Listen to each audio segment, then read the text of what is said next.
the world is not flat. So to access all those consumers abroad, it's still very difficult to do so. Even over the past 60 years, it is just as difficult to access markets that are very far from you. And what is distance really picking up here? Distance is not just picking up physical distance. It's picking up differences in culture, legal, regulatory risk, social norms, and so forth. And these are things that don't adjust very quickly.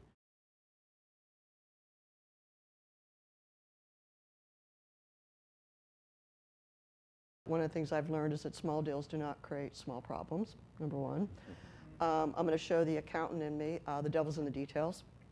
And the last is trust your instincts and don't be afraid to walk when you need to. And so I kind of think of that as a kind of the framework of which a lot of the questions I might pose. If you're in these countries, okay, the accountant in me is going to show up.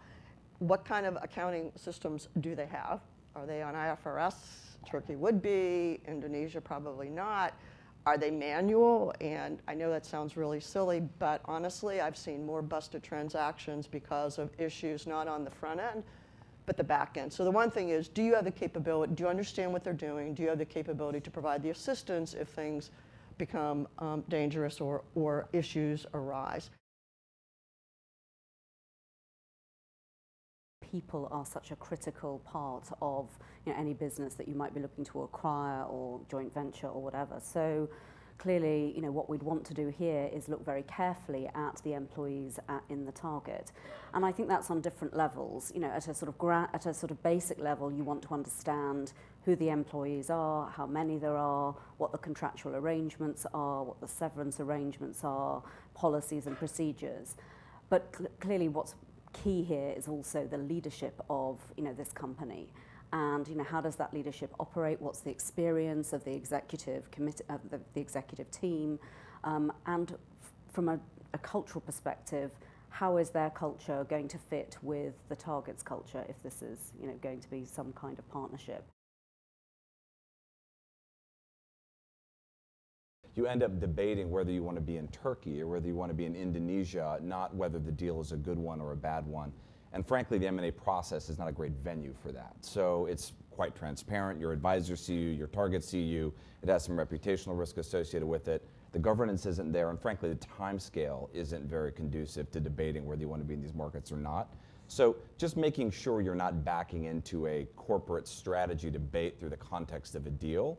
So if you're buying a company in Turkey in this case, and you think you're going to get a bunch of manufacturing strategy or a bunch of manufacturing synergies out, that's great and that's knowable. That's something that companies are pretty capable of doing. But is Bob, who runs your Ohio manufacturing plant, who is actually your scalable resource to deliver those synergies, going to move his family to Istanbul to actually make sure that that Six Sigma process that you're so proud of is deployed, is also knowable, and it's something that people typically don't do.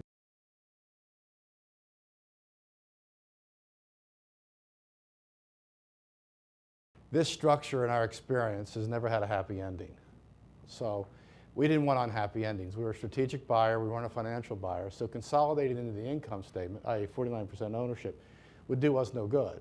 So you wanted the strategic relationship because we didn't want a financial deal. We're not a bank or something, so we don't want a financial deal.